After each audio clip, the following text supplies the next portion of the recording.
I was looking at the curriculum, and I understand that TCI is a provider of these resources that I think has been recurring over the years. Mm-hmm. So my issue is not so much TCI necessarily. However, they've stated on their website that they have reframed their entire K through 12 curriculum to make it more culturally responsive and to incorporate all of the buzzwords that we've come to know relating to CRT and equity. They don't use CRT explicitly, but it's the same stuff.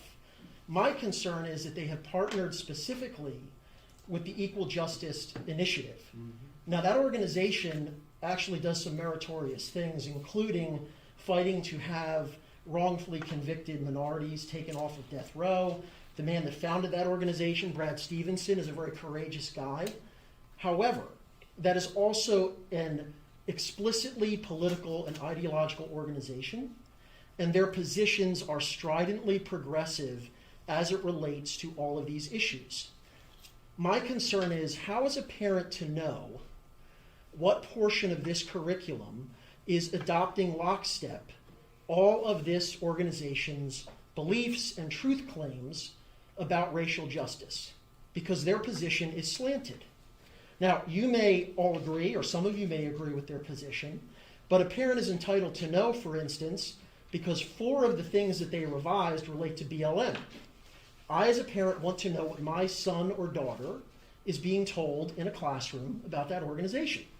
I also would like to know, and in fact, I wanted to read something directly from their website, just so you get sort of a perspective on what they believe. This is a direct quote from their website. Today, more than ever, we need to acknowledge that most white Americans support segregation. Only a small minority of white Americans actively dissented from this widespread opposition to civil rights. Now, that's an arguable claim. It's one with which I strongly disagree, and it is one that I would not want presented to my child absent balancing information related to a completely different perspective. My struggle is I can't make an informed determination about what's in this curriculum until we actually have access to these resources. Because my understanding is this is a packet that's provided to teachers, there's online materials. So my first issue is, if this is a curriculum that's partnering with this organization, it shouldn't be.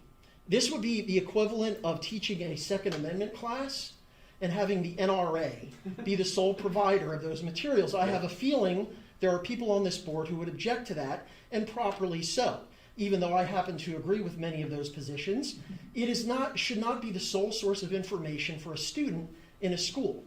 So my first question is, how are we to know and vet properly what this school is going to be using in a classroom? And then number 2, how can we continually find out and review in totality what materials have been changed and what teachers plan to use when they are instructing students on these very contentious and culturally fraught issues? And I think until the parents of this community are aware of those things, I don't believe that any of that belongs in a classroom, because this was supposed to be a collaborative effort, and yet if this is going to be smuggled in, and smuggled maybe is the wrong word, but the bottom line is there has been no meaningful review of these materials. And so I would ask that that be vetted and